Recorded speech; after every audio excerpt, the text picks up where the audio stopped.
Alicia Thompson had cleaned blood off marble floors before, 8 years ago, when her parents died for knowing too much about the wrong people.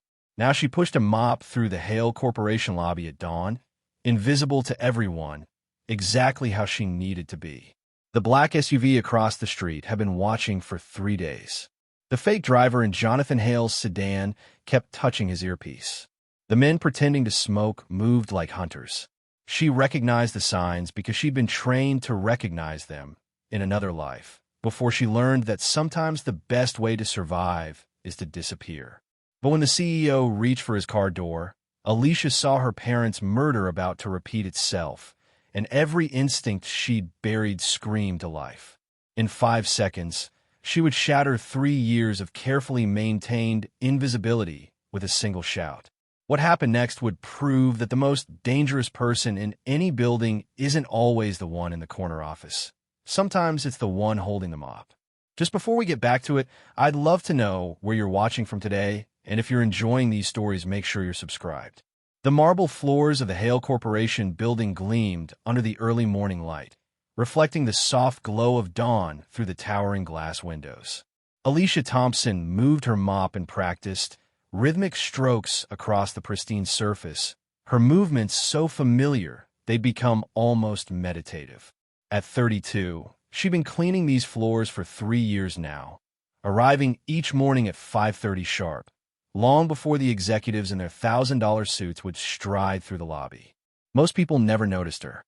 She was just part of the building's machinery, as invisible as the air conditioning that kept the place comfortable or the elevators that whisked important people to important meetings. But Alicia noticed everything. It was a habit she couldn't shake, even after all these years. This morning, something was different. She paused mid-stroke, her attention drawn to the street beyond the glass doors. A black SUV sat parked across from the building, engine running, exhaust visible in the cool morning air. She'd seen that same vehicle yesterday and the day before. The windows were tinted so dark she couldn't see inside, but she could make out 2 figures in the front seats. Alicia resumed mopping, but her eyes kept drifting back to the SUV. 2 men in dark suits stood near it now, cigarettes in hand, but something about their posture seemed wrong. They held their cigarettes like props, barely taking drags, their eyes constantly scanning the building entrance. One of them touched his ear occasionally, the telltale sign of an earpiece. Just paranoid, she muttered to herself, wringing out her mop. But paranoia had kept her and Malik safe all these years. She'd learned to trust her instincts. The morning routine continued. By 7, the first wave of employees began trickling in. Junior associates with their coffee cups and anxious expressions, middle managers checking their phones obsessively. Alicia had moved to the second-floor balcony that overlooked the main entrance, polishing the brass railings. From this vantage point, she had a clear view of everything. At 7:45, like clockwork, Jonathan Hale's town car pulled up to the curb. The CEO of Vale Corporation stepped out, and even from her position, Alicia could see the exhaustion etched into his features. At 41, Jonathan Hale commanded attention wherever he went, sharp jawline, prematurely silver temples that somehow made him look more distinguished, custom-tailored suit that probably cost more than Alicia made in 2 months. But today he looked distracted, his phone pressed to his ear as he gestured animatedly. No, the merger documents need to be reviewed by legal before noon, he was saying, his voice carrying in the morning quiet. I don't care if Harrison has to cancel his golf game. This is a $16 billion deal. Alicia watched as Jonathan ended his call and started toward the building entrance. His regular driver, an older gentleman named Frank who always tipped his cap to the cleaning staff, had pulled the company's sedan around to the executive entrance on the side of the building. It was Jonathan's routine: arrive in the town car, walk through the main entrance to be seen by employees, then exit through the side to his waiting sedan for any morning meetings off-site. But something was wrong. The man behind the wheel of the sedan wasn't Frank. This driver was younger, bulkier, wearing sunglasses despite the early morning hour. And across the street, the 2 fake smokers had tensed, one of them dropping his cigarette and crushing it under his heel. The black SUV's lights flickered on. Time seemed to slow. Alicia's mind processed the pieces, the surveillance, the substitute driver, the synchronized movements. This wasn't paranoia. This was real. Jonathan was 20 feet from the sedan when Alicia's voice erupted across the plaza. "Don't get in the car." Her shout echoed off the glass and steel canyon of the financial district. Every head turned. Jonathan froze mid-stride, his hand on the sedan's door handle. The fake driver's head snapped toward Alicia. One of the men across the street reached inside his jacket. Alicia didn't think. She dropped her cleaning supplies and ran, her work boots slapping against the pavement as she sprinted down the emergency stairs and burst through the side exit. She could see the confusion on Jonathan's face morphing into alarm as she barreled toward him. "Get back," she shouted, grabbing his arm and yanking him away from the sedan. The world exploded into chaos. Tires screeched as the black SUV lurched forward, cutting across traffic. The fake driver threw open his door and bolted, abandoning the sedan. Corporate security guards, caught completely off guard, fumbled for their radios. Employees scattered, some screaming, others pulling out phones to record. The SUV careened past where Jonathan would have been, close enough that Alicia could see her own reflection in its black windows before it swerved around the corner and vanished into morning traffic. Jonathan stood frozen, his face pale, still gripping Alicia's arm, as if she were the only solid thing in a world suddenly tilted off its axis. His eyes met hers, ice blue and sharp with intelligence, now wide with shock. "How did you?" he started, but the security team swarmed them before he could finish. "Mr. Hale, we need to get you inside immediately. Check the sedan for devices. Someone call the police. Get that woman away from him." The last command made Alicia release Jonathan's arm and step back. The head of security, a barrel-chested man named Brennan, looked at her with a mixture of suspicion and confusion. "Ma'am, you'll need to come with us." By noon, the Hale Corporation building buzzed with rumors like a disturbed beehive. The story had morphed and mutated as it passed from floor to floor, department to department. In the executive conference rooms, behind frosted glass, senior staff huddled in urgent meetings. In the break rooms, administrative assistants whispered over their microwaved lunches. "Did you hear? The janitor saved Hale's life. I heard she was in on it. How else would she have known? My friend in security said she practically tackled him. Maybe it was all staged for publicity. You know, with the merger and all." Alicia sat in a windowless room in the security office, her hands wrapped around a cup of coffee that had gone cold an hour ago. Brennan sat across from her, flanked by two other security officers and a woman from Human Resources who kept glancing at her watch. "Let's go through this again," Brennan said, his tone making it clear this was not a request. "You were cleaning the second floor. You saw Mr. Hale arrive. And then what? You just happened to notice something was wrong." Alicia met his gaze steadily. "I saw the SUV. It's been parked across the street for 3 days. Same spot, always running. And you didn't think to report this?" "Report what? A parked car? You would have laughed me out of the building." The HR woman, her badge read Patricia Whitman, leaned forward. "Ms. Thompson, you understand how this looks, don't you? The coincidence of it all." "What coincidence?" Alicia kept her voice level, but inside, anger was building. "I saw something wrong and I acted. Would you prefer I had stayed quiet?" "We're not saying that," Brennan interjected, though his expression suggested otherwise.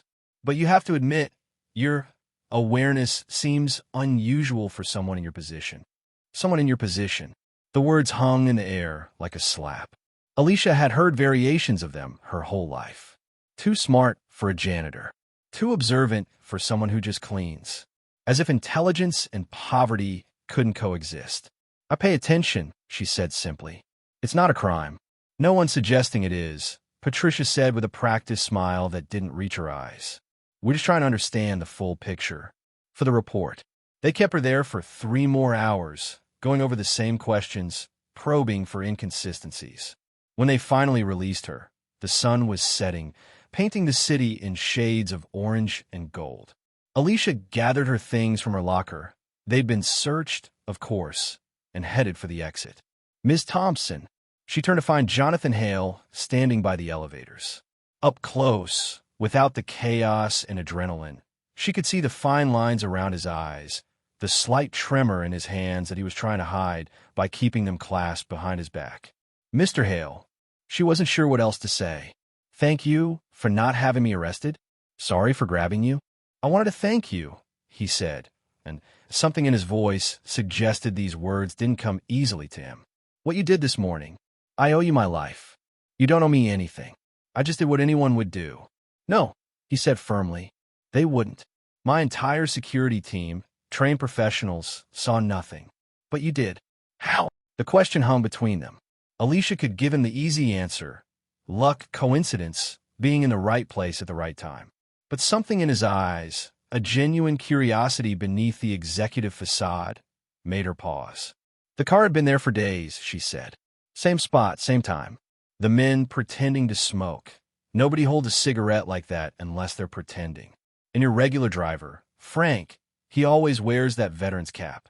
The man in your sedan this morning didn't even know how to adjust the seat properly. He was sitting too far back, like he was unfamiliar with the car. Jonathan stared at her, and she could practically see his mind recalculating, reassessing. You noticed all that? While mopping. I notice everything, Mr. Hale. Most people just don't ask. He was quiet for a moment, then pulled out his phone. I'm arranging for a security detail to escort you home. That's not necessary. Yes, it is. Whoever tried to take me knows you stopped them. That makes you a target. The word target sent a chill down Alicia's spine, but she kept her expression neutral. I can take care of myself. I'm sure you can. But humor me.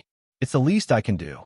Alicia wanted to argue, but exhaustion was setting in, and the thought of someone watching her back, even temporarily, wasn't entirely unwelcome. She nodded. As she walked toward the exit, she heard Jonathan make another call. Harrison, it's Jonathan. I need you to pull everything we have on an employee named Alicia Thompson. Full background, financial records, previous employment. Everything. And Harrison? Discreetly. The walk home usually took Alicia 30 minutes, but with the security detail following in their obvious black sedan, it felt like hours. Every shadow seemed threatening. Every passing car potential danger. She kept her hand in her pocket, fingers wrapped around her keys, a habit from years of walking alone at night.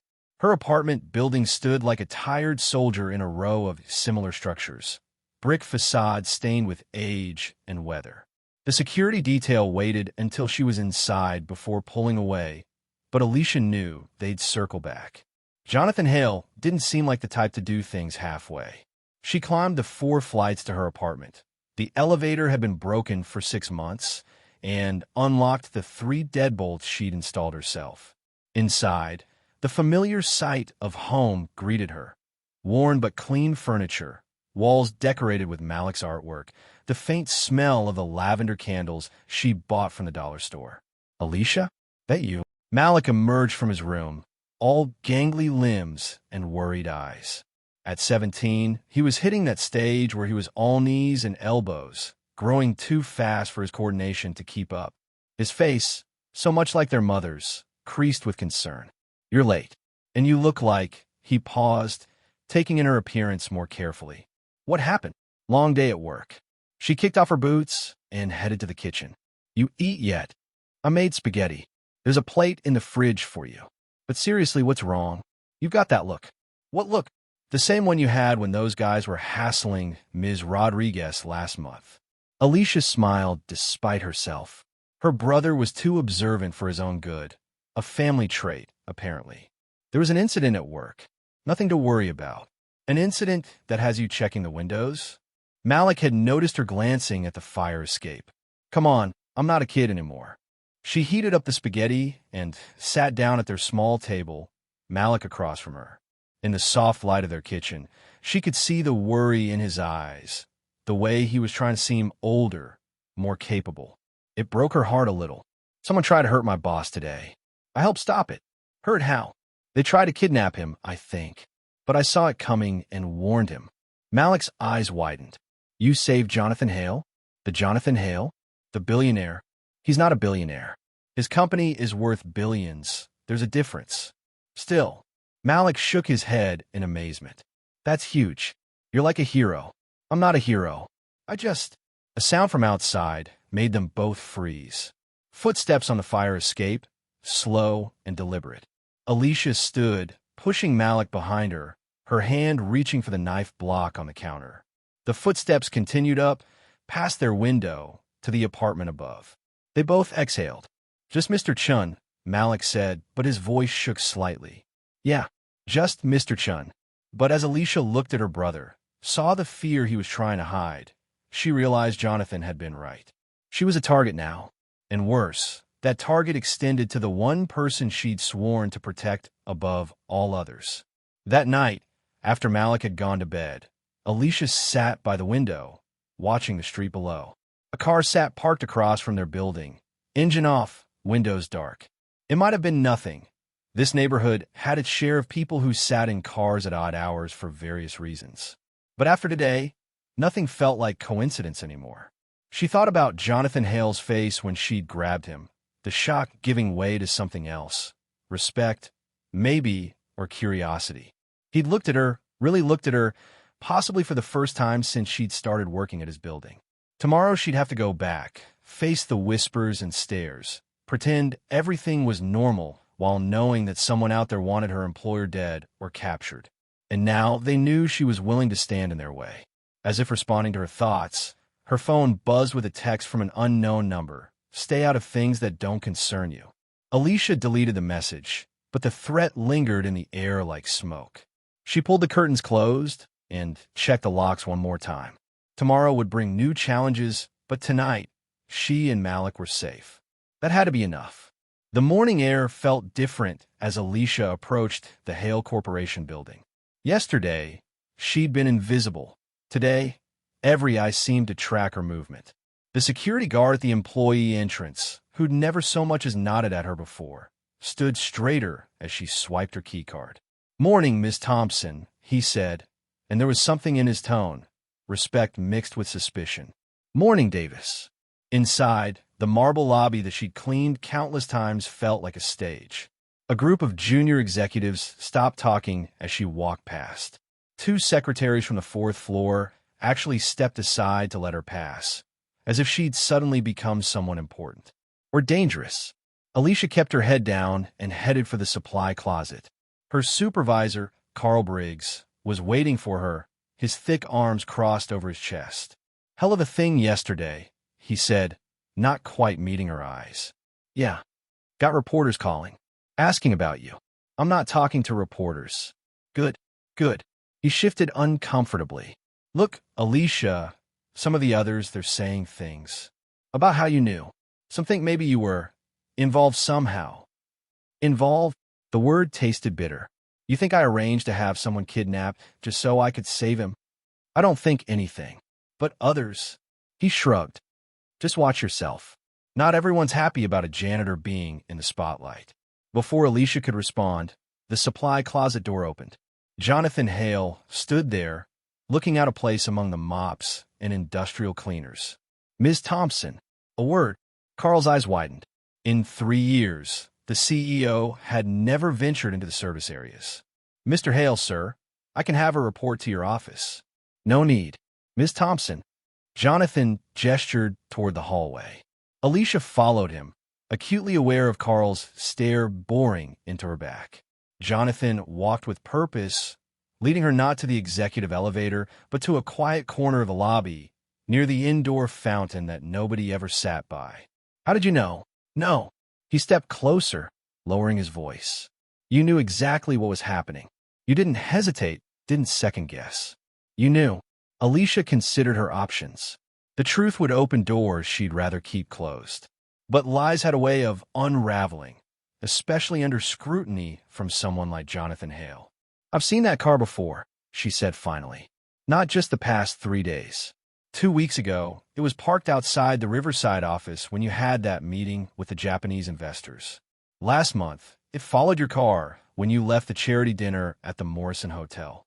Jonathan's expression shifted, calculating. "You've been watching me?" "I've been watching everything. It's what I do. Most people don't pay attention to their surroundings, but when you're..." She paused, choosing her words carefully. When you're someone like me, you learn and notice things. It's survival. Someone like you. He repeated her words thoughtfully. And what exactly does that mean? Before she could answer, the building's main doors burst open. A swarm of reporters pushed against the security line that had been hastily established. Cameras flashed. Voices shouted questions. Mr. Hale, can you comment on the attempted kidnapping? Is it true a janitor saved your life? Are you concerned about corporate security? Jonathan's PR team materialized as if from thin air, surrounding him, ushering him toward the executive elevator. Alicia tried to slip away, but one reporter had noticed her. You're the janitor. Alicia Thompson. The mob turned like a school of fish, surging toward her. Security managed to hold them back, but the cameras kept clicking, the questions kept coming. How does it feel to be a hero? What made you notice the danger? Are you getting a reward? Alicia pushed through the chaos, escaping into the stairwell. She took the stairs 2 at a time, her heart pounding. This was exactly what she didn't want. Attention, scrutiny, her face on the news where anyone could see it, could recognize it, could connect it to things better left buried. On the 3rd floor, she nearly collided with Rebecca Harrison, Jonathan's chief legal officer. The woman looked immaculate, as always, her silver hair pulled into a severe bun, her suit sharp enough to cut glass. Ms. Thompson, how fortuitous.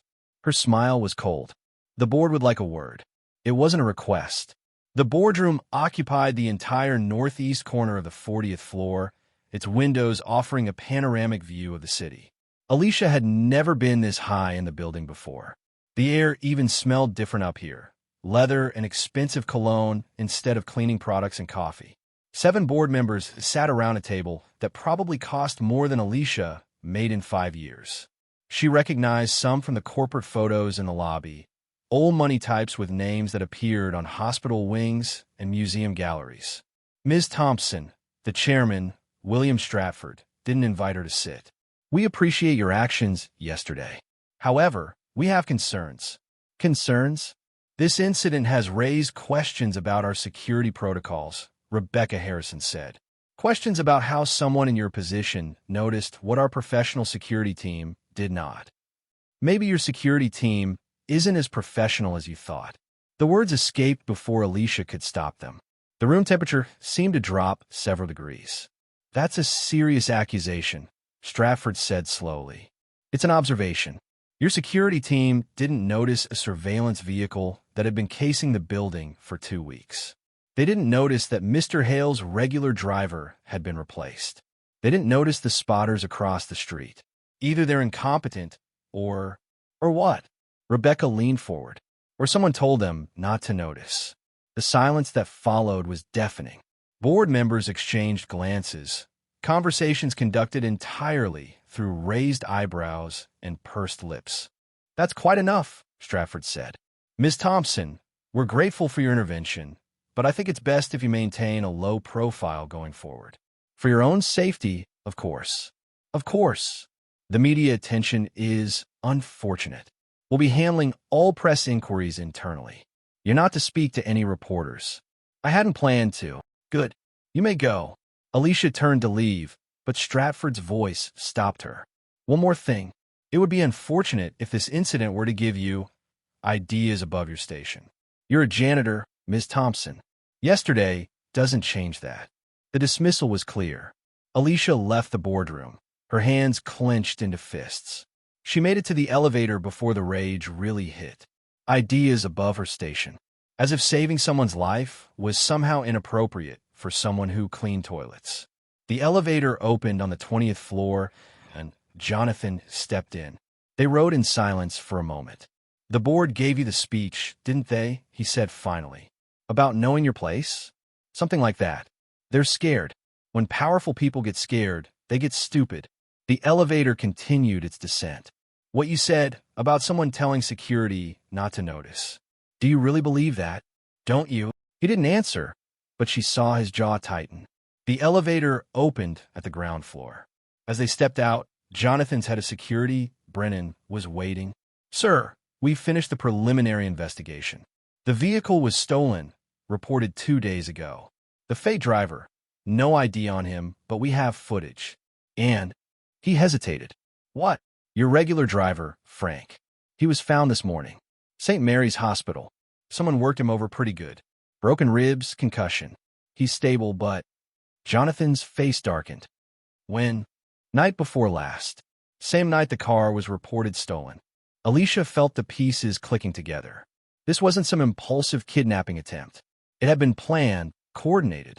Someone had taken out Frank, stolen a vehicle, positioned spotters. This was professional. I want to see him, she said suddenly. Both men looked at her. Frank, I want to see him. That's not necessary, Brennan started. Let her go. Jonathan interrupted. Brennan, go with her. Full security detail. Sir, I don't think. That wasn't a request. An hour later, Alicia stood in Frank's hospital room. The old driver looked small in the hospital bed, his face a map of bruises. His eyes widened when he saw her. You're the one, he wheezed. The one who saved Mr. Hale. What happened, Frank? He closed his eyes, remembering. I was heading to my car after my shift. 3 men, professionals. They didn't want money. They wanted my schedule, Mr. Hale's routine. I didn't tell them anything, I swear. I know you didn't. They had photos, though, of my grandkids. So if I talked to anyone. His voice broke. Alicia felt cold anger settling in her chest. Threatening family. It was the lowest kind of coercion and the most effective. Did you see their faces? One of them, young guy, maybe 30, scar on his left eyebrow. Spoke with an accent, maybe Boston. Brennan was taking notes. We'll run this through facial recognition. They said something else, Frank continued. Before they left. Said this was bigger than just Mr. Hale. Said the whole company was going to change hands, one way or another. Alicia and Brennan exchanged glances.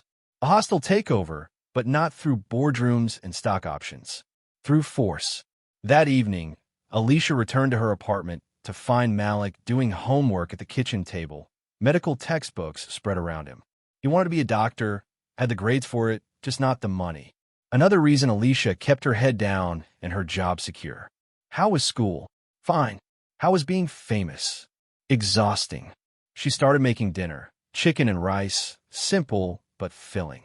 As she cooked, she noticed Malik kept glancing at her. What? There's something you're not telling me. About your past. She stopped stirring. What makes you say that? The way you handled everything yesterday. That's not normal, Alicia. And sometimes, when you think I'm not watching, you move like someone trained to fight. Her baby brother was growing up, becoming too observant. She'd hoped to keep this from him forever, but secrets had a way of surfacing. I had some training, before you were born. Security stuff. What kind of security stuff? The kind that doesn't matter anymore. She resumed, stirring, her tone making it clear the subject was closed. But Malik wasn't done. Is that why we moved so much when I was little? Why you always check the locks 3 times? Why you made me memorize those escape routes? I'm just careful. You're scared. Of something. Or someone. Before she could respond, her phone buzzed. Unknown number again. This time it wasn't a text, but a photo. Malik walking home from school, taken from across the street. The message below was simple. Next time, stay out of it. Alicia's blood turned to ice. She deleted the message, but her hands were shaking. What is it? Malik had noticed her expression. Nothing. School project reminder. The lie came easily, too easily. That night, after Malik was asleep, Alicia pulled out an old phone from a hidden compartment in her closet. She dialed a number from memory, one she hadn't used in 8 years. Yeah. The voice was gravelly, aged. Marcus. It's Alicia. Silence. Then, Jesus Christ. Alicia? I thought you were. I need information. Someone's running an operation in the city. Professional crew, targeting corporate executives. What have you heard? Alicia, you can't just call after 8 years and... They threatened Malik. Alicia carefully removed the photo, folded it, and put it in her pocket. Then she went to find Jonathan Hale. The seeds of doubt had been planted, but what would grow from them remained to be seen. The game was just beginning, and Alicia Thompson, janitor, protector, and something more, was ready to play. The knife-pierced photo of Malik burned in Alicia's pocket as she marched through the Hale Corporation building. She'd cleaned these halls for 3 years, stayed invisible, kept her head down.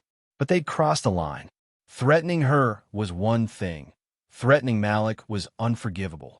She found Jonathan in his corner office, standing before the floor-to-ceiling windows that overlooked the city. He turned when she entered without knocking, his assistant trailing behind her, flustered. "Mr. Hale, I tried to stop her." "It's fine, Sharon." His eyes stayed on Alicia. "Close the door." When they were alone, Alicia pulled out the photo and slammed it on his pristine glass desk. The knife hole through Malik's face was ragged, violet. "This was in my locker this morning. They're targeting my family now. My 17-year-old brother, who has nothing to do with any of this." Jonathan picked up the photo, his expression darkening. "When?" "Sometime between yesterday evening and this morning. Which means they have access to the building, to the employee areas." "That's impossible. We've increased security. Your security is compromised." Alicia's voice was sharp. "I've been saying this, but nobody wants to listen to the janitor." "I'm listening now." She studied him for a moment. The polished CEO facade was cracking, showing something more human underneath. "Fear, maybe, or guilt." "Why are you really here?" she asked. "In my locker area, it's just maintenance staff. But you came to find me yesterday. You're having me investigated. Why do you care what happens to someone like me?" Jonathan set down the photo carefully. "Because you're the only person in this building I know I can trust. You don't even know me. I know you risked your life for mine without hesitation. I know you see things others miss. And I know you have training you're not talking about." Alicia stiffened. "What did your investigation turn up?" "Enough to know that Alicia Thompson didn't exist before 8 years ago. Before that, the trail goes cold. Professional level cold." They stared at each other across the desk, two people carrying secrets, circling toward trust. "I work security," Alicia said finally. "Private sector, then federal training program. I was good at it. Maybe too good." "What happened?" "Life. Death. My parents were killed in a car accident. Except it wasn't an accident. They were collateral damage in something bigger. I had a choice. Pursue it and risk Malik, or disappear and keep him safe. I chose him. And now someone's dragged us back into it anyway." She pointed at the photo. "I need real protection for my brother. Not your corporate security guards who couldn't spot a threat if it wore a name tag." "Done. I'll arrange." The lights cut out. The office plunged into darkness, emergency lighting failing to kick in. Through the windows, the city still glowed, meaning the outage was building-specific. Alicia grabbed Jonathan's arm, pulling him down behind the desk. "Stay low." Glass shattered somewhere above them. Ventilation grate. Someone was in the ceiling. Alicia's mind calculated angles, distances. The intruder would expect them to run for the door. "When I say move, we go to your private bathroom," she whispered. "The pipes in these old buildings run through reinforced walls. Harder to shoot through." "Shoot." A red laser appeared on the wall where Jonathan's head had been moments before. "Move." They scrambled across the office as the first shot punched through the desk, sending glass fragments everywhere. Another shot, then another, tracking their movement.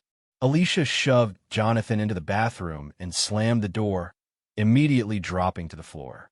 "Emergency exit?" she asked. "There isn't one. This is the top floor." "Phone." He pulled out his cell. No signal. They were being jammed. Footsteps above them, moving toward the bathroom. Alicia looked around desperately.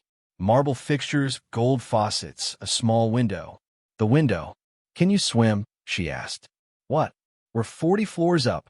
There's a window washing platform 3 floors down. I saw it this morning.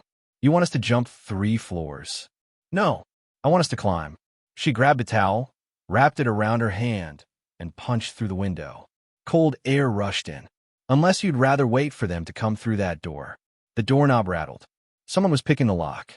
Jonathan looked at the window, then at Alicia. "You first." "No, you're the target. You go, I cover." "With what?" She grabbed the heavy marble soap dispenser.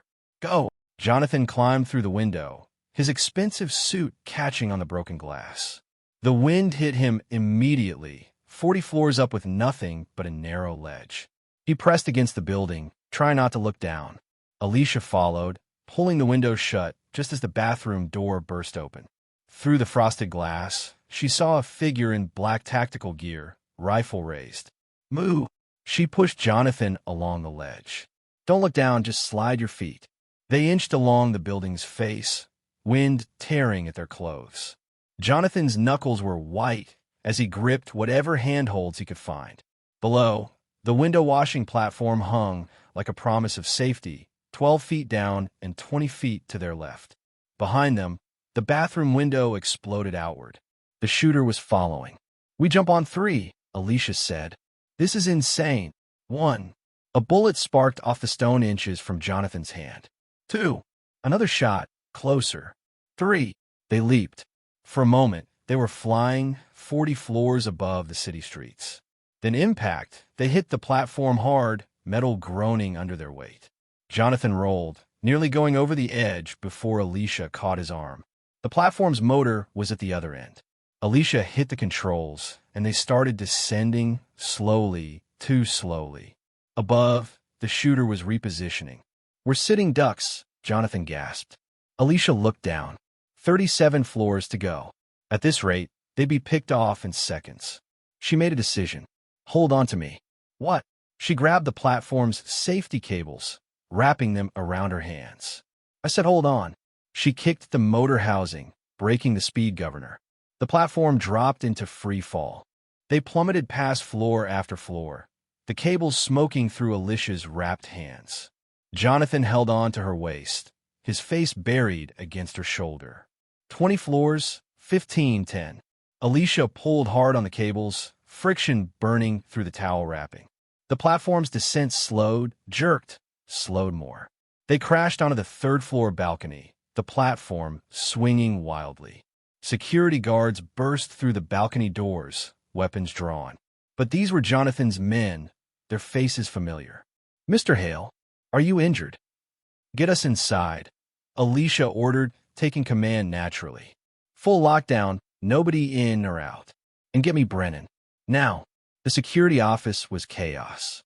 Monitors showed tactical teams sweeping the building, finding nothing. The shooter had vanished, probably the same way they'd entered, through the construction access on the roof. "Professional job," Brennan admitted grudgingly. "Knew exactly where to cut power, how to bypass our systems." "Inside knowledge," Alicia said. "Someone fed them your protocols." Jonathan, who'd been silent since their escape, finally spoke. "The board meeting. It's in an hour. You're not seriously thinking of attending after?" "I have to. If I don't show, they'll use it against me. Call an emergency vote, claim I'm unfit to lead." Alicia saw the politics of it, the corporate warfare playing out alongside the physical threats. "Then we changed the venue. Last minute. Somewhere they won't expect." "Where?" She thought for a moment. "The cafeteria. Second floor. Multiple exits, good sight lines, and nobody would expect the board to meet where the regular employees eat." Jonathan actually smiled. "You're going to make the board of directors sit at cafeteria tables?" "Unless they prefer being shot at." An hour later, the most powerful people in the company sat on plastic chairs, looking deeply uncomfortable. William Stratford's face was purple with indignation. "This is completely inappropriate." "So, is trying to kill me." Jonathan cut him off. "Someone in this company is feeding information to whoever's behind these attacks. So until I know who, we do things my way." "You're paranoid," Rebecca Harrison said. "These could be random." "Random?" Alicia stepped forward. She'd changed out of her maintenance uniform into dark pants and a jacket Jonathan had provided. She looked like security now. The attackers knew which office was his, knew the building's electrical layout, knew the security rotation schedule. That's not random, that's betrayal. And we're supposed to trust the word of a janitor. Board member David Crawford sneered. "The janitor who saved my life. Twice." Jonathan's voice was ice. "While my highly paid security team did nothing." "About that," Stratford said slowly, "some of us have concerns about Ms. Thompson's convenient presence during these incidents." "You're suggesting I'm involved?" Alicia kept her voice level, but her hands clenched. "I'm suggesting it's quite the coincidence. A nobody suddenly becomes indispensable. Perhaps hoping for a reward? A promotion. You entitled piece of..." Jonathan's hand on her arm stopped her. But when he spoke, his voice was dangerous. Let me be clear. Alicia Thompson has shown more loyalty to this company in 3 days than some of you have in 3 decades. The next person who questions her integrity will need to find a new board to sit on. Shocked silence. Jonathan Hale never threatened the board, never showed emotion. This was new, unsettling. Bennett, the COO, cleared his throat. Perhaps we should focus on the actual threat. Our stock price has dropped 12% since news of the first attempt. If this continues, the merger, Rebecca finished. Yamamoto Industries is getting nervous. They're considering pulling out, which might be exactly what someone wants, Jonathan said. Kill the merger, tank our stock, then sweep in for a hostile takeover at a fraction of the value. Who would dare? Crawford asked. Victor Cross. The name hung in the air like a poison cloud. Cross Industries had been circling Hale Corporation for years, looking for weakness. That's speculation, Bennett said quickly. Too quickly, Alicia noticed. Is it? Jonathan pulled out a tablet. 3 days ago, Cross Industries started buying up our stock through shell companies. Small amounts, nothing to trigger SEC warnings. But it's adding up. How do you know this? Stratford demanded. Because Ms. Thompson suggested I look into it. And she was right. All eyes turned to Alicia.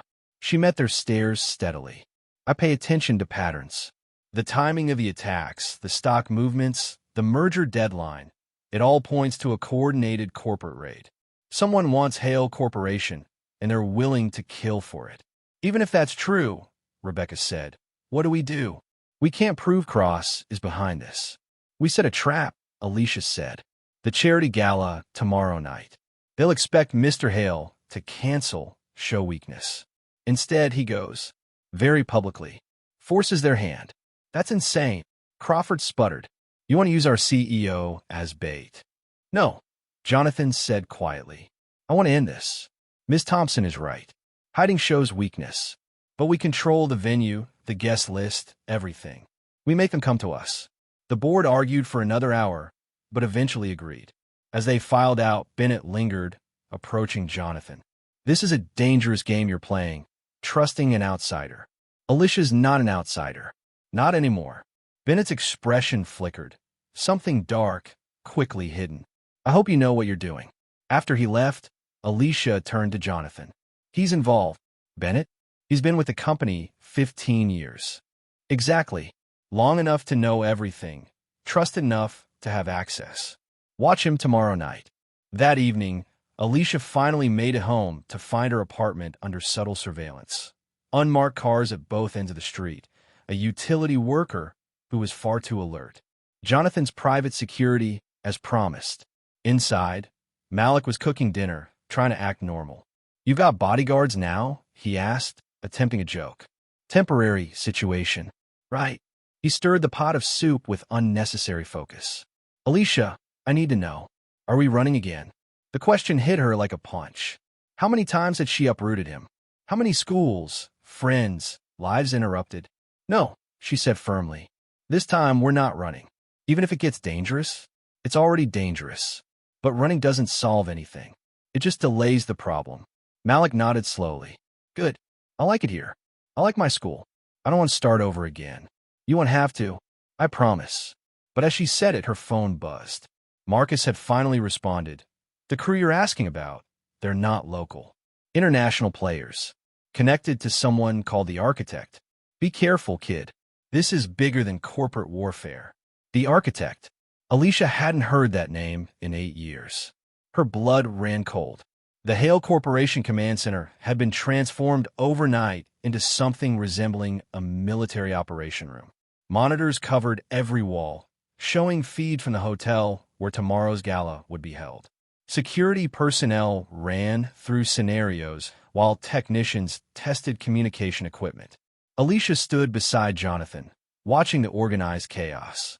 She traded her janitor's uniform permanently now for tactical clothing that allowed her to blend with security while maintaining mobility. "Your COO just made another call to an unlisted number," she said quietly, showing him her phone. "Third one today." Jonathan's jaw tightened. "You're tracking Bennett?" "I'm tracking everyone. That's what you need right now. Someone who trusts no one, including me, especially you. You're emotionally compromised. These people betrayed you. That anger makes you vulnerable. He studied her face. You sound like you're speaking from experience. I am. She didn't elaborate, but images flashed through her mind. Another betrayal, another life, another loss that had sent her into hiding with Malik. Brennan approached them, tablet in hand. We got a problem. The FBI wants in. Someone tipped them about a credible threat against Mr. Hale. Who called them? Alicia asked immediately. Anonymous tip, but they're sending agents to the Gala. Alicia and Jonathan exchanged glances. No, she said. We can't have federal agents there. Why not? Brennan challenged. Extra protection. Because whoever's feeding information to the attackers will know exactly where every agent is positioned. It'll be a massacre. She turned to Jonathan. You need to call them off. I can't just tell the FBI to... You're Jonathan Hale. You've got senators on speed dial. Make it happen. While Jonathan made calls, Alicia pulled Brennan aside. I need you to do something without questions. I don't take orders from... You do now. Mr. Hale's life depends on it. She handed him a list. These are the only security personnel I want at the Gala. Everyone else gets the night off. This is only 12 people. 12 people I've personally vetted. Your regular team has been compromised. We don't know by who or how many. Brennan's face reddened. You're saying my people. I'm saying someone helped that shooter navigate the building today. Someone's been feeding information. Until we know who, we trust nobody. That night, Alicia didn't go home. She stayed at the command center, memorizing every inch of the hotel layout, every possible entry and exit point. At 3 a.m., she was still awake when Jonathan found her. You should rest, he said, handing her coffee. Can't. Too much to cover. Tell me about the architect. She nearly dropped the coffee. Where did you hear that name? I have my sources too. Who is he? Alicia was quiet for a long moment. Nobody knows. It's a code name for someone who orchestrates corporate takeovers through unconventional means. Blackmail, violence, whatever it takes. 8 years ago, they targeted the company my parents worked for. My parents discovered something they shouldn't have. And they were killed for it. Made it look like an accident. I was supposed to die too, but I was at a training seminar that weekend. When I came back, she shrugged. I had Malik to think about. He was only 9, so you ran. I disappeared. New names, new city, new life. Became invisible. A janitor. Nobody notices janitors. I noticed. No, she corrected. You noticed when I saved your life. Before that, I was furniture. The truth of it stung, but Jonathan didn't deny it. Things change, do they? After this is over, assuming we survive, what then? You go back to your corner office. I go back to mopping floors. Is that what you want? I want Malik safe. Everything else is secondary. Jonathan moved closer. That's not an answer. It's the only answer that matters. Dawn came too quickly. The gala was set for 8 p.m. By noon, Alicia was at the hotel, walking through with the skeleton security team. She positioned each person carefully, creating overlapping fields of view while maintaining discretion. Remember, she told them, we're not trying to stop an attack. We're trying to catch whoever's behind it. Let them think they have the advantage. That's insane, one guard protested. No, it's strategy. They're expecting heavy security. They'd arranged for a Jonathan look-alike, similar height and build, to enter first. Sure enough, within minutes, Alicia spotted movement. A waiter who kept touching his ear. A photographer whose camera was pointed at exits instead of guests. A woman in an evening gown who moved like she was wearing body armor underneath. At least 6, she counted. They're already inside. So we abort? No. We spring the trap. She handed him an earpiece. Stay in constant contact. If I tell you to move, you move. No questions. Alicia. No heroics. You're not trained for this. 8 p.m. Jonathan entered the ballroom to applause. The charity gala was in full swing. Hundreds of guests, champagne flowing, orchestra playing. Everything glittering and false. Alicia shadowed him from the service corridors, watching through doorways and gaps in the crowd. She saw Bennett arrive, shaking hands, smiling, playing the loyal solo perfectly. Then she saw him, Victor Cross. The rival CEO walked in like he owned the place, heading straight for Jonathan. Jonathan, terrible business with these attacks. I hope you're being careful. Victor, Jonathan's voice was steady. Unexpected to see you here. Oh, I wouldn't miss it. After all, we might be partners soon. Partners? Well, once your merger falls through and your stock tanks, someone will need to step in. Preserve shareholder value. Through the earpiece, Alicia whispered, he's baiting you. Don't react. But she was watching Bennett, who had just excused himself, heading toward a service door. She followed. In the kitchen, Bennett was on his phone, speaking urgently. Do it now. He's in position. Alicia stepped out behind him. Calling your friends? Bennett spun, his face cycling through surprise, anger, and finally resignation. You should have stayed invisible, Janitor. And you should have stayed loyal. He pulled a gun, but Alicia was already moving. She swept his legs, sending him crashing into a prep table. The gun skittered across the floor. Bennett lunged for it, but Alicia got there first, kicking it away. Why? She demanded. Bennett laughed, blood running from his nose. You think this is about money? It's about power. Jonathan's weak, too ethical. The board wants someone stronger. Someone like Cross? Cross is just a tool. The real power. He stopped, eyes widening as he realized he'd said too much. The architect, Alicia, finished. Before Bennett could respond, the lights went out. Not just in the kitchen, everywhere. The hotel plunged into darkness. Through her earpiece, she heard Jonathan. Alicia? What's happening? Get to the safe room. Now! Emergency lights flickered on, casting everything in red. Bennett was gone, escaped in the darkness. Alicia ran back toward the ballroom, where panic was spreading. Guests screamed, pushed, fled. She found Jonathan being hustled by 2 security guards toward the exit. But something was wrong. She didn't recognize them. Stop! She sprinted forward, tackling one guard as he reached for something inside his jacket. They went down hard, wrestling for control of what she now saw was a syringe. The other guard grabbed Jonathan, dragging him toward a service exit. Alicia broke free, grabbed a champagne bottle, and hurled it.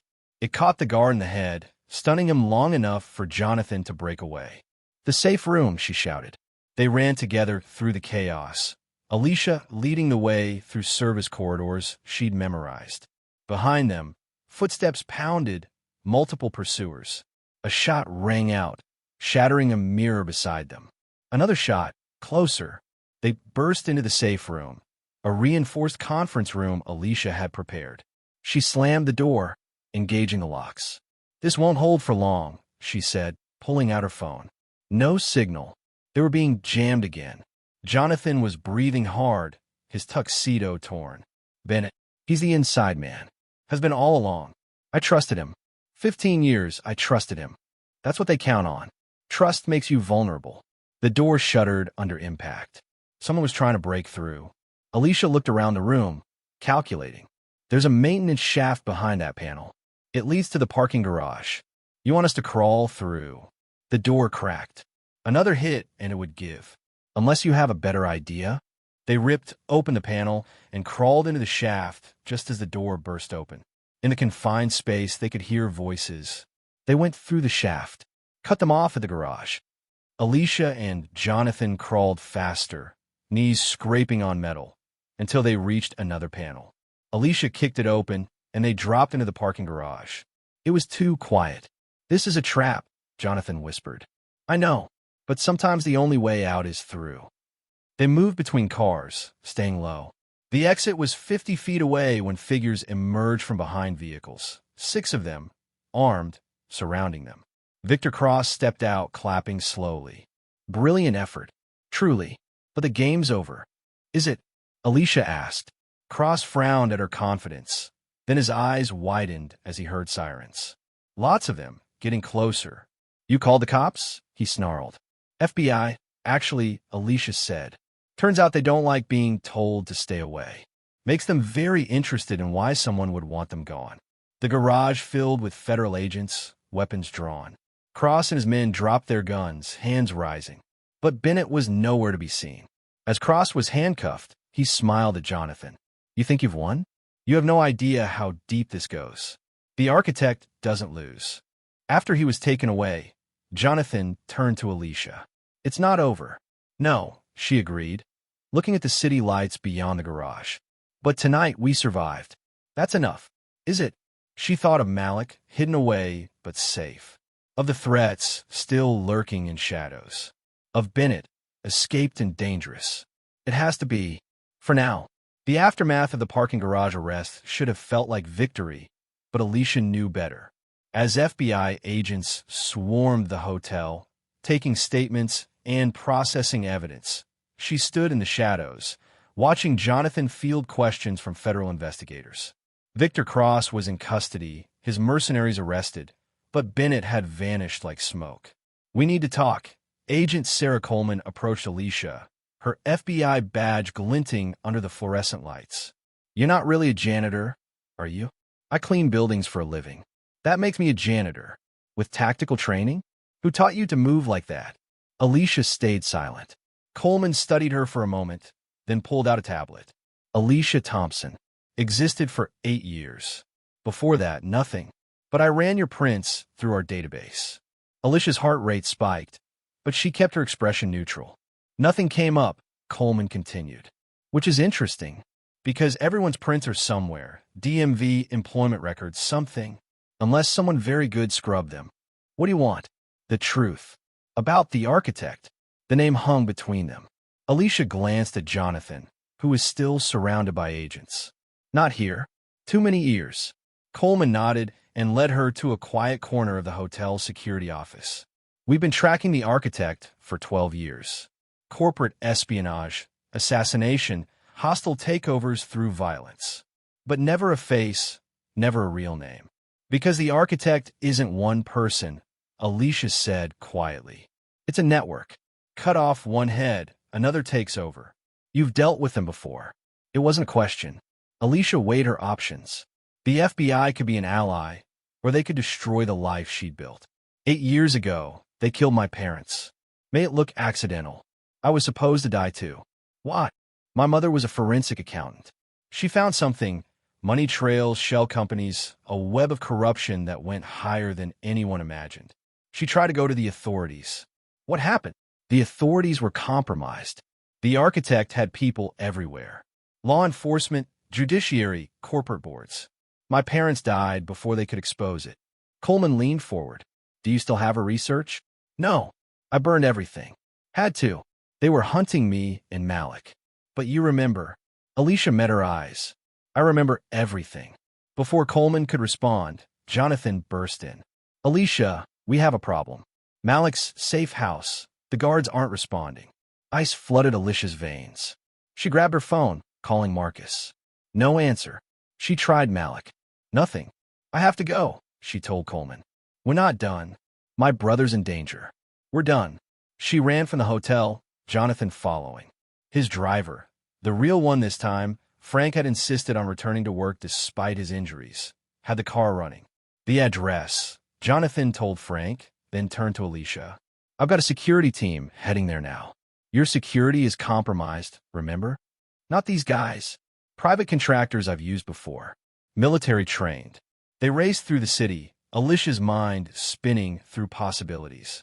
Bennett knew about Malik, had seen how she'd react to threats against him. This was personal now. The safe house was a nondescript apartment building in a quiet neighborhood. Too quiet. No lights in the windows, no movement. Jonathan's security team was already there, surrounding the building. Let them go first, Jonathan said, but Alicia was already out of the car, running toward the entrance.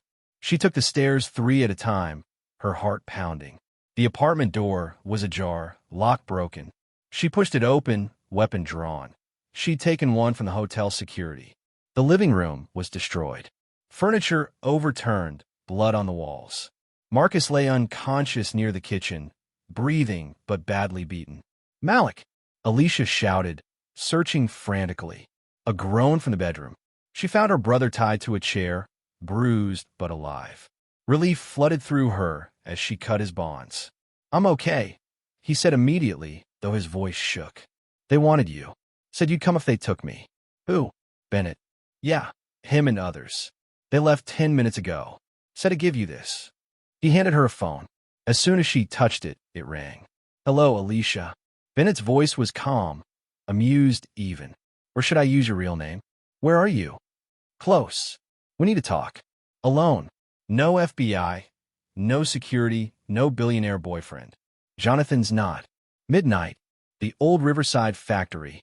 You know it. She did. Abandoned industrial complex by the river. Perfect for an ambush.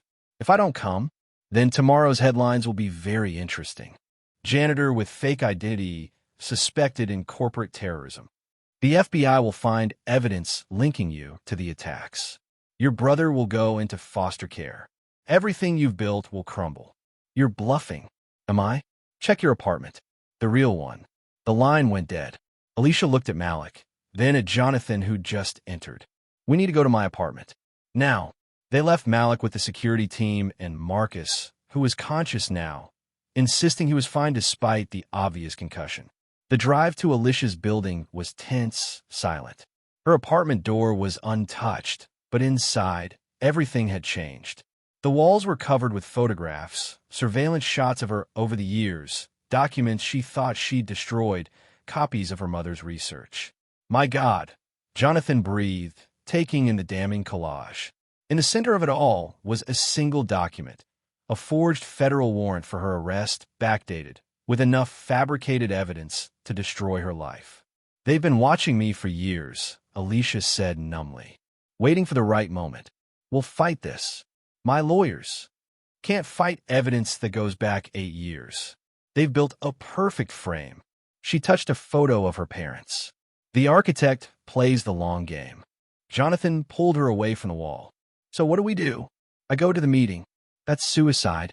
No, it's negotiation. Bennett wants something. Otherwise, he'd have just released this. I'm coming with you. You can't. They'll kill you. Then we bring backup. They'll kill Malik. She showed him a new message on the phone. A live video feed of Malik at the safe house. A sniper's crosshairs superimposed over his head. They've got eyes on him. If I don't come alone, he dies. Jonathan grabbed her shoulders. There has to be another way. There isn't. But I need you to do something for me. Anything. Keep Malik safe. If something happens to me, nothing's going to happen to you. Promise me. He's all that matters. Jonathan pulled her into an embrace, surprising them both. You matter too. You matter to me. For a moment, Alicia let herself feel it. The warmth, the safety, the possibility of something beyond survival. Then she pulled away. I have to go.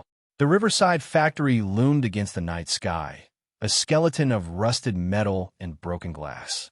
Alicia parked outside, checking her weapon one last time. She'd come alone as demanded, but she wasn't stupid. The gun was hidden, but accessible. Inside, the factory was a maze of shadows and debris. Moonlight filtered through holes in the roof, creating pools of silver light. Bennett emerged from the darkness, flanked by 4 men. Punctual. I always appreciated that about you. What do you want, Bennett?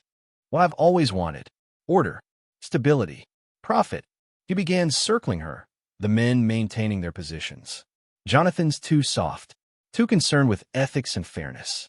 The board knows it. The shareholders know it. He's bad for business. So you try to have him killed? Killed? No. Captured. Controlled. Leveraged. Death is wasteful. But you complicated things. By saving his life? By being unpredictable. The architect doesn't like unpredictability. Who is the architect? Bennett laughed. You still don't understand? The architect isn't a person. It's a position. A role that passes from one to another. Your mother almost exposed the 3rd architect. Now we're on the 5th. I'm being considered for the position. This operation was my audition. Deliver Vale Corporation, prove my worth. But you failed. Cross is arrested. Jonathan's alive. Did I fail? Or did I remove a rival and position myself perfectly? Bennett smiled. Cross was always expendable. Too obvious, too crude. But now, with him gone, the board terrorized, Jonathan isolated. Who do they turn to? The loyal COO who tried to warn them. The pieces clicked into place. Bennett had played everyone, including Cross. You set Cross up. I gave him enough rope to hang himself. and you helped beautifully. So why am I here? Why not just release the evidence against me? Because you're valuable. Your skills, your instincts. The architect could use someone like you. You're offering me a job? I'm offering you a life. Join us, and the evidence disappears. Malik gets a full scholarship to medical school. You get resources, protection, purpose. And Jonathan resigns. Quietly. Health reasons, perhaps. Or a nervous breakdown after the trauma. Bennett Technologies has a nice ring to it, don't you think? Alicia pretended to consider it, buying time. And if I refuse? Then by morning, you're wanted terrorist, Malik's in foster care, and Jonathan. Well, accidents happen. Even to billionaires. Especially to billionaires in your world. It's not my world. It's the world. I'm just better at navigating it than most. A sound echoed through the factory. Footsteps on metal. Bennett's men raised their weapons, but he held up a hand. We're not alone, one of them said. No, Bennett agreed. We're not. He looked at Alicia. You didn't really come alone, did you? You said no security, no FBI. You didn't say anything about journalists. Bennett's face went pale. What?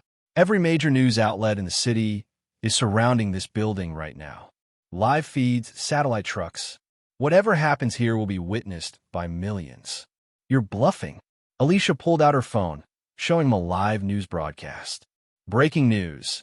Anonymous tip leads media to possible corporate conspiracy meeting. This wasn't the deal. You changed the deal when you touched my brother. Alicia stepped forward. Here's my counteroffer. You confess. Everything. The attacks, the conspiracy, the architect network. In exchange, you get protective custody instead of a bullet. From whom? From the real fifth architect. You didn't really think they'd let you live after failing this badly, did you? Bennett's confidence cracked. They wouldn't. You just told me the architect removes problems. You become a problem. As if on cue, one of Bennett's men shifted, his gun moving toward Bennett instead of Alicia. Bennett saw it, diving behind a rusted machine as bullets sparked off metal. Chaos erupted. The men turned on each other, unsure who was loyal to whom. Alicia rolled behind cover as gunfire echoed through the factory. The architect's network was eating itself. Through the noise, she heard vehicles outside. Not media vans, but tactical trucks. The FBI had come anyway, Coleman unwilling to let her face this alone. FBI, drop your weapons. Agents flooded the factory. Bennett tried to run, but Alicia was there, sweeping his legs, driving him to the ground. He looked up at her, blood running from his nose. You don't understand what you've done. The architect will come for you. For everyone you care about. Let them come. I'm done running. The FBI field office buzzed with activity as Bennett was processed. Alicia sat in an interview room, Coleman across from her. Between them, a mountain of evidence Bennett had been carrying, documents, hard drives, enough to expose years of corporate manipulation. He's talking, Coleman said, trying to make a deal. Names, dates, operations. The architect network is bigger than we imagined. But you don't have the current architect. No. Bennett claims he never met them face to face. Everything was through intermediaries. Alicia studied the documents. Financial records, assassination lists, corporate targets. Her parents' names were there, marked completed 8 years ago. There's something else, Coleman said carefully. Bennett had a message for you. From the architect. She slid a tablet across. On it was a video message, time-stamped from an hour ago. A figure in shadows, voice disguised. Ms. Thompson. Or should I say, Ms. Walker? Yes, we know your real name. Alicia Walker, daughter of David and Sarah Walker. You've caused considerable disruption to our operations. This is unfortunate, but not irreversible. We have a proposition. Alicia's blood ran cold. They knew who she really was. The figure continued. Your brother Malik has exceptional potential. Medical school, you hope? We can make that happen. Full scholarship to Johns Hopkins, residency at Mayo Clinic, a career that would make your parents proud. All we ask is that you walk away. Leave the city, leave Jonathan Hale, leave this investigation. Disappear as you did 8 years ago. Or, Alicia asked Coleman. There's more. The video resumed. Should you refuse, the evidence Bennett carried was not the only copy. Your real identity will be exposed. But more importantly, Jonathan Hale will learn the truth, that your parents' investigation into corporate corruption included his father's company. That Hale Corporation, under Richard Hale's leadership, was part of the network your mother died trying to expose. The room spun. Alicia gripped the table. Jonathan's father was involved? We're verifying now, but the evidence suggests Richard Hale was a client of the early architect network. Money laundering, insider trading, possible murder of competitors. He died 5 years ago, but the connections?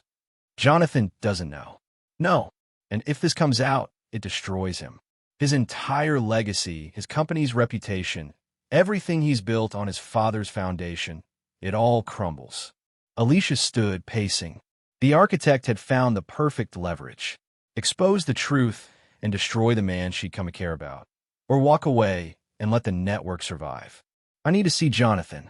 Alicia, if you tell him. I know what happens if I tell him. I know what happens if I don't. She found Jonathan at Hale Corporation, in his office, surrounded by lawyers and board members. The moment he saw her, he dismissed everyone. Alicia, thank God. When you went silent, I thought. He stopped, seeing her expression. What's wrong? She sat down, trying to find the words. How do you tell someone their entire life is built on blood? Bennett's talking. He's revealing the network. That's good news. Jonathan, there's something else. About your father. His expression shifted, guarded now. What about him? The architect network has existed for decades. Your father, he was involved. Silence stretched between them. Then, quietly, I know. Alicia's shock must have shown because Jonathan continued. I've known for 3 years. Found documents after he died, hidden in his personal safe. Payments to unknown entities, coded communications. I've been quietly investigating, trying to understand the extent of it. Why didn't you say anything? To whom? The board members who might have been complicit? The authorities who might destroy the company and thousands of jobs? I've been trying to clean up his mess without destroying everything. The architect knows. They're using it as leverage. Against you, understanding dawned on his face. They want you to walk away, leave me exposed, or they reveal everything. It's an impossible choice. Jonathan stood, moving to the window that overlooked the city. No, it's not. We reveal it ourselves. That will destroy you. Maybe. Or maybe it's the only way to be free. He turned back to her. My father built this company on corrupt foundations. I've been trying to reform it, but maybe that's not enough. Maybe we need to tear it down and rebuild. The board will never agree to that. The board doesn't get a choice. I'm the majority shareholder. He pulled out his phone. I'm calling a press conference. Jonathan, wait. Think about this. I have. For 3 years, I've carried this guilt, this shame. You've shown me that running from the past doesn't work. It always catches up. 2 hours later, the press room was packed. Jonathan stood at the podium, Alicia in the wings, watching. He looked calm, resolved. Ladies and gentlemen, I have difficult truths to share about Hale Corporation's past and my father's involvement in a criminal network. The room erupted. Reporters shouted questions, cameras flashed. Jonathan raised his hand for silence. Over the coming days, we will release all documentation to federal authorities. Hale Corporation will cooperate fully with investigations. Those harmed by my father's actions will be compensated, and I will be stepping down as CEO, effective immediately. Alicia felt her heart drop. This wasn't what she'd wanted. Jonathan continued. My replacement will be someone of unquestionable integrity, someone who's shown courage in the face of danger and loyalty when it mattered most. The board may resist, but I have the votes. Alicia Thompson, Alicia Walker, will serve as interim CEO while we restructure. The room went silent. Alicia stepped forward, shocked. Jonathan, I can't. You can. You're the only one I trust to do this right. The press conference devolved into chaos, but Jonathan walked out, taking Alicia's hand, leading her away from the noise. In the quiet of his office, reality set in. I'm a janitor, Alicia said. I don't know how to run a corporation. You know how to see truth, how to protect people, how to make hard choices. The rest you can learn. The board will revolt. Let them. I control 51% of voting shares, and I'm transferring them to a trust you'll oversee. Jonathan, this is insane. No, this is justice. My father destroyed your family. Let me help you rebuild it. Before she could respond, her phone rang. Malik, Alicia? There are FBI agents here. They say we need to move. Now. Coleman's voice came on the line. The architect's response to the press conference. They're mobilizing. We need you both in protective custody. Where? Undisclosed location. Non-negotiable. Alicia looked at Jonathan. Together? All of you. You, Jonathan, Malik. This war just went public, and you're all targets now. As they prepared to leave, Jonathan touched her arm. I'm sorry. For what my father did. For what you lost. You're not your father. No, but I benefited from his crimes. That makes me responsible for making it right. They walked out together into an uncertain future. The architect was still out there, the network wounded but not dead. But for the first time in 8 years, Alicia wasn't facing alone. In the FBI sedan, Malik sat between them, looking shell-shocked. So, you're going to be a CEO? He asked Alicia. Temporarily, until we fix things. And we're in witness protection? Just for a while. Malik looked at Jonathan. And you gave up everything to expose the truth. Not everything. I kept what matters. Which is? Jonathan glanced at Alicia. Integrity. And the people worth protecting. As the city faded behind them, Alicia thought about her parents, about justice delayed but not denied. The architect had taken her family, forced her into shadows. But shadows could be useful. From shadows, you could see everything, strike when needed. The war wasn't over, but the battlefield had changed. And Alicia Walker, janitor turned CEO, protector turned protected, was ready for whatever came next. The FBI safe house sat on 50 acres of Virginia farmland, far from the glass towers and marble floors of Vale Corporation. Alicia stood at the window, watching the sun rise over fields she'd never expected to see. 3 weeks in protective custody felt like 3 years. Can't sleep either? Jonathan appeared beside her, coffee in hand. Too quiet here. I miss the city noise. You miss being able to fight back. He was right. Every day in hiding while the architect's network regrouped felt like losing ground. The FBI had made arrests, dozens of corporate executives, government officials, even 2 judges, but the head of the snake remained hidden. Coleman's here. Malik called from the kitchen where he'd been studying for his SATs despite everything. Agent Coleman entered with a tablet and grim expression. We have a problem. The board is moving to invalidate Jonathan's transfer of power. They're claiming mental incapacity due to trauma. They can't do that, Jonathan said. They're trying. Emergency shareholder meeting in 6 hours. If you're not there to defend yourself, they win by default. It's a trap, Alicia said immediately. They know we'll have to come out of protection. Probably. But if you don't show, they seize control. The architect wins anyway. Alicia's phone, a secure FBI device, buzzed. Unknown number, but she recognized the pattern. Marcus. Kid, you need to know something. Word on the street is the architect will be at that meeting. In person. This is their endgame. How do you know? Because I've been digging. The architect isn't hiding anymore. They're done with shadows. This is about proving nobody can touch them, not even the FBI. Alicia ended the call and looked at Coleman. We're going to that meeting. Absolutely not. My orders are to keep you safe. Your orders are irrelevant if the architect takes control of one of the largest corporations in America. She turned to Jonathan. You still have allies on the board? 3, maybe 4 members who actually care about the company's future. That's enough. We go in, but we go smart. Coleman shook her head. This is suicide. No, it's finishing what my parents started. The plan was intricate but necessary. Coleman arranged for decoy vehicles, multiple FBI teams, and SWAT backup. But Alicia knew none of it would matter if the architect had infiltrated law enforcement, which seemed likely. I need something else, she told Coleman privately. My old gear. From before. Your federal training equipment? That's classified. I'm walking into a trap to face the person who killed my parents. I'm going prepared or not at all. 2 hours later, Alicia strapped on tactical gear she hadn't worn in 8 years. It fit perfectly, muscle memory returning as she checked each piece. Jonathan watched from the doorway. You look like a completely different person. I'm a different person.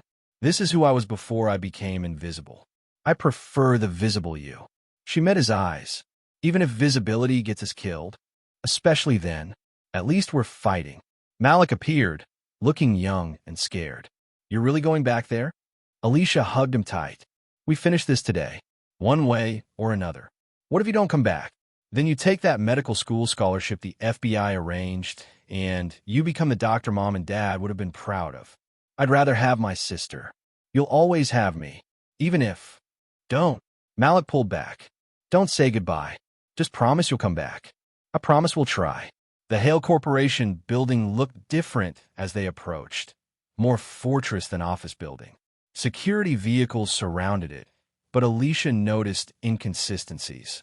Some guards were positioned wrong, sightlines compromised. Either they were incompetent or compromised. At least 30% of that security is fake, she told Coleman through the comm. How can you tell? Real security watches everything. These guys are only watching us. They entered through the parking garage, FBI agents flanking them. The elevator ride to the boardroom felt endless. Jonathan straightened his tie. He'd insisted on wearing a suit, saying if he was going to face the board, he'd do it as their CEO, not a fugitive. The boardroom doors opened to reveal a scene of corporate theater. Board members sat in their assigned seats, but behind them stood new security, hard-faced men who looked more like mercenaries than corporate guards. William Stratford smiled coldly. Jonathan, Ms. Walker, so good of you to join us. This meeting is illegal, Jonathan said. I haven't been declared incompetent. Haven't you? After that delusional press conference, claiming your father was a criminal, appointing a janitor as CEO, Stratford shook his head. Clear signs of a breakdown. The only breakdown here is in corporate governance, Alicia said, stepping forward. Half this board took money from the architects network. Prove it, Rebecca Harrison challenged. Alicia pulled out a drive. Bennett kept records. Insurance, he called it. Every payment, every deal, every crime. The room tensed. Several board members exchanged nervous glances. That evidence is inadmissible, Stratford said. Obtained illegally by the FBI in a lawful arrest. Coleman interrupted, entering with her team. We have warrants for David Crawford, Patricia Whitman, and Robert Sterling.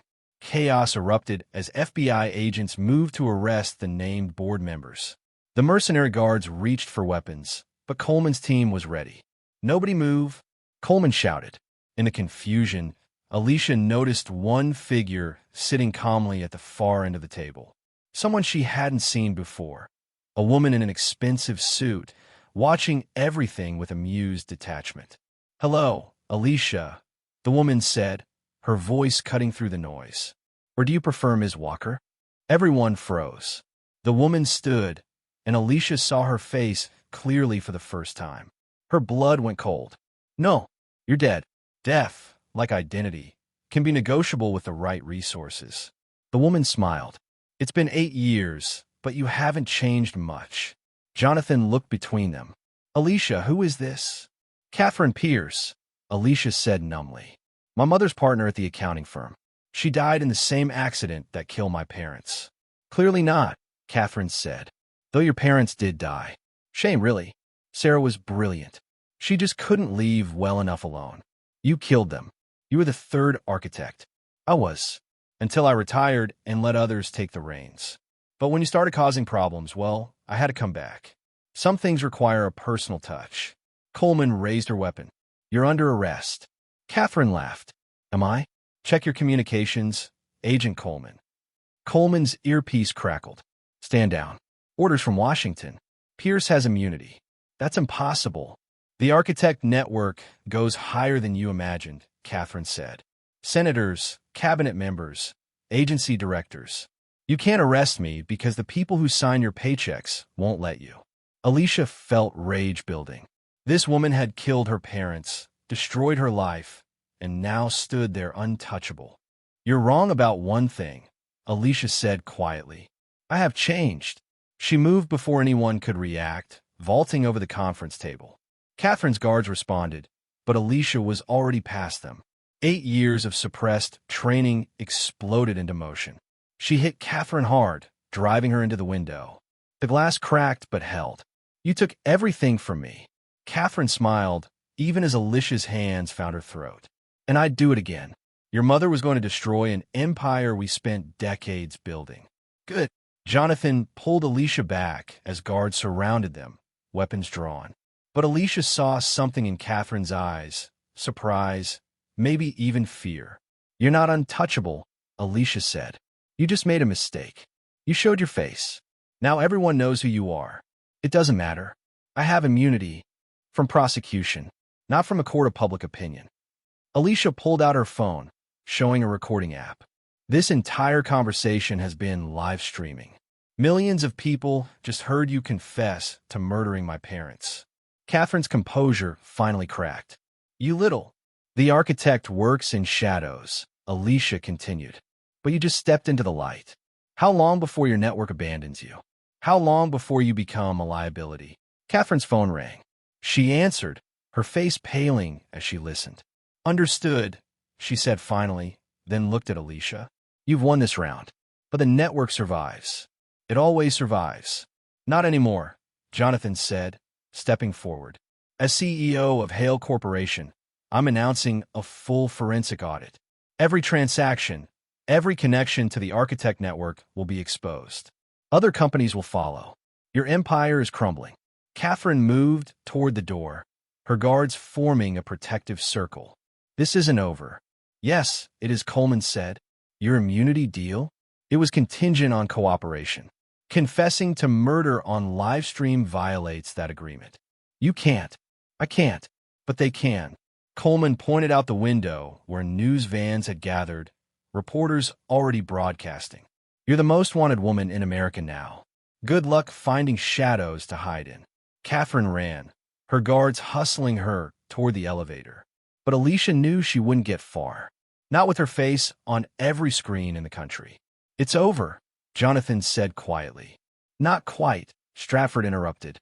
He'd been silent during the confrontation, but now stood with several remaining board members. "This changes nothing regarding leadership. The board still has no confidence." "The board is dissolved," Jonathan announced. "Effective immediately. The 3 arrested members constitute a criminal conspiracy, invalidating their positions. Without them, you lack a quorum for any binding decisions. You can't just..." "I can. Check the bylaws. In cases of criminal infiltration, the majority shareholder has unilateral authority." He looked at Alicia. "Ms. Walker's appointment stands." 6 months later, Alicia stood in what used to be Jonathan's office, now hers. The city sprawled below. Same view, different perspective. The mahogany desk had been replaced with something simpler, more functional. The pretentious art was gone, replaced by photos, her parents, Malik at his Harvard Medical School acceptance, Jonathan and her at the company's relaunch event. The quarterly reports, Sharon, her assistant, entered with a tablet. The same Sharon who'd once tried to stop her from entering this office. "The board wants to review them before the meeting." "The board can wait. I want to check them first." The new board was smaller, younger, more diverse. People who'd worked their way up rather than inherited their positions. It had been a fight to get them appointed, but Jonathan's shares had made it possible. "Mr. Hale is here," Sharon added with a knowing smile. Jonathan entered, looking relaxed in jeans and a sweater. Stepping down had suited him. He ran a foundation now, using his remaining wealth to help families affected by corporate corruption. "You look good behind that desk," he said. "I look like someone playing dress-up." "You look like someone who increased profit margins by 12% while raising employee wages. That's just common sense. Happy employees work harder. Tell that to the old board." He sat on the edge of her desk, a familiarity that would have been unthinkable a year ago. Marcus called. Catherine Pierce was spotted in Serbia. "She won't hide forever. FBI says she's becoming irrelevant anyway. The network is eating itself, trying to blame her for everything." "Good." Jonathan studied her. "You know, you never asked me something." "What?" "Why I really came to find you that morning after you saved me. Before I knew about your past, your training. When you were just a janitor who'd noticed something wrong. Why did you? Because in 3 years of walking past you every morning, it was the first time I really saw you. And once I saw you, I couldn't stop looking. Alicia felt warmth spread through her chest. Jonathan, I know. Workplace relationships, power dynamics, all complicated. You don't work here anymore. No, I don't. He leaned closer. So maybe we could have dinner? Somewhere without security details or FBI agents. Are you asking me on a date? I'm asking the woman who saved my life, exposed a conspiracy, and revolutionized my company to have dinner with me. Call it whatever you want. Before she could answer, her phone buzzed. Malik, texting from Harvard. Anatomy final aced. Thanks for believing in me. She showed Jonathan the message. That's what matters. He's safe, he's thriving. You did that. We did that. All of us. A knock at the door interrupted them. Coleman entered, badge clipped to her belt, as always. Bad news? Alicia asked. Actually, good news. Bennett's testimony led to 17 more arrests this morning. The Architect Network is officially designated as a terrorist organization. Their assets are frozen globally. And Bennett, 25 to life, possibility of parole in 15 if he continues cooperating. Justice, finally. Not perfect, but real. That evening, Alicia walked through the Vale Corporation lobby. The marble floors still gleamed. She'd insisted on keeping the same cleaning crew, just with better pay and benefits. Some things didn't need a change. She stopped at a new addition to the lobby, a memorial wall. In memory of those lost to corporate corruption, her parents' names were there, along with dozens of others the investigation had uncovered. You did it, Mom, she whispered. It took 8 years, but we exposed them. Ms. Walker, she turned to find a young woman in a janitor's uniform. I just wanted to say thank you for everything you've done for us. The pay raise, the education fund, the respect. It matters. What's your name? Diana. Diana Foster. Diana, let me give you some advice.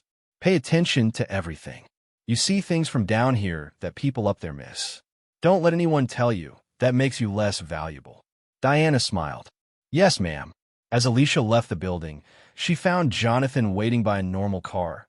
Not a limo, not a town car, just a simple sedan. Where are we going? She asked. Somewhere nobody knows us. Where you're not a CEO and I'm not a billionaire's son. Just Jonathan and Alicia. That sounds perfect.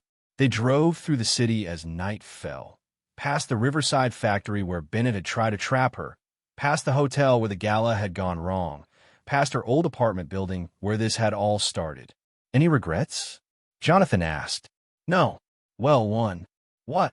I never got to finish mopping that floor the morning I saved you. He laughed, really laughed, and she joined him. It felt good to laugh about it now, to transform trauma into something lighter. Her phone buzzed.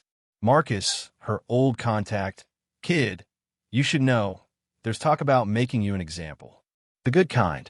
Federal training programs want to use your story. Show that people can stand up to corruption and win. She showed Jonathan the message. You're becoming a legend, he said. I never wanted to be a legend. I just wanted to protect my brother. You did that. And a lot more. They pulled up to a small restaurant, nothing fancy, the kind of place where nobody would look twice at them. As they walked in, Alicia's phone rang. Unknown number. She almost didn't answer, but habit made her pick up. Hello, Alicia. The voice was electronically distorted. The sixth architect sends regards. Her blood chilled. The network is dead. Networks don't die. They evolve. We've learned from Catherine's mistakes. We won't be so visible next time. I'll stop you. Perhaps. Or perhaps we'll work around you. The world is vast, Ms. Walker. You can't watch it all. The line went dead. Jonathan saw her expression. The architect, a new one. The sixth. So it's not over. No. She looked at him, then back at the city lights through the restaurant window. But neither are we. He took her hand. Together. They entered the restaurant, leaving the shadows behind for now. But Alicia knew they'd return to them when needed. She was no longer the invisible janitor, no longer the hidden protector. She was Alicia Walker, CEO, survivor, and guardian. The architect might evolve, but so would she. And next time, she'd be ready. Later that night, after dinner, after Jonathan had driven her to her new apartment, a security-enhanced penthouse the FBI had insisted on, Alicia stood on her balcony, looking out at the city. Her phone showed a message from Malik. "Proud of you, sis. Mom and Dad would be too." She typed back, "Just getting started." Because that was the truth. The old war was won, but a new one was beginning. The sixth architect was out there, planning, watching. But so was she. Alicia Walker had spent 8 years as a janitor, invisible and safe. Now she was visible, powerful, and dangerous to those who preyed on the innocent. Let them come. She'd faced the worst and survived. Whatever came next, she'd be ready. The city hummed below, millions of lives intersecting, most unaware of the battles fought in boardrooms and shadows. But some knew, some remembered, and some, like Diana Foster, were watching, learning, preparing. The cycle continued, but now it had a guardian. Someone who'd risen from the lowest position to the highest office, who'd faced the monster and won. Alicia smiled, thinking of tomorrow's board meeting, of the reforms she'd push through, of the lives she'd change. It wouldn't be easy. The entrenched power structures would resist. But she'd learned something important. Sometimes the best person to clean up a mess is the one who knows every corner where the dirt hides. She was no longer the janitor, but she'd never forget being one. And that, more than any title or authority, was her true power. What would you sacrifice to protect the ones you love? Your identity, your safety, or the comfortable invisibility that keeps you hidden from those who would destroy everything you've built? If this story of courage hidden in plain sight moved you, hit that like button and subscribe for more tales of ordinary people facing extraordinary choices.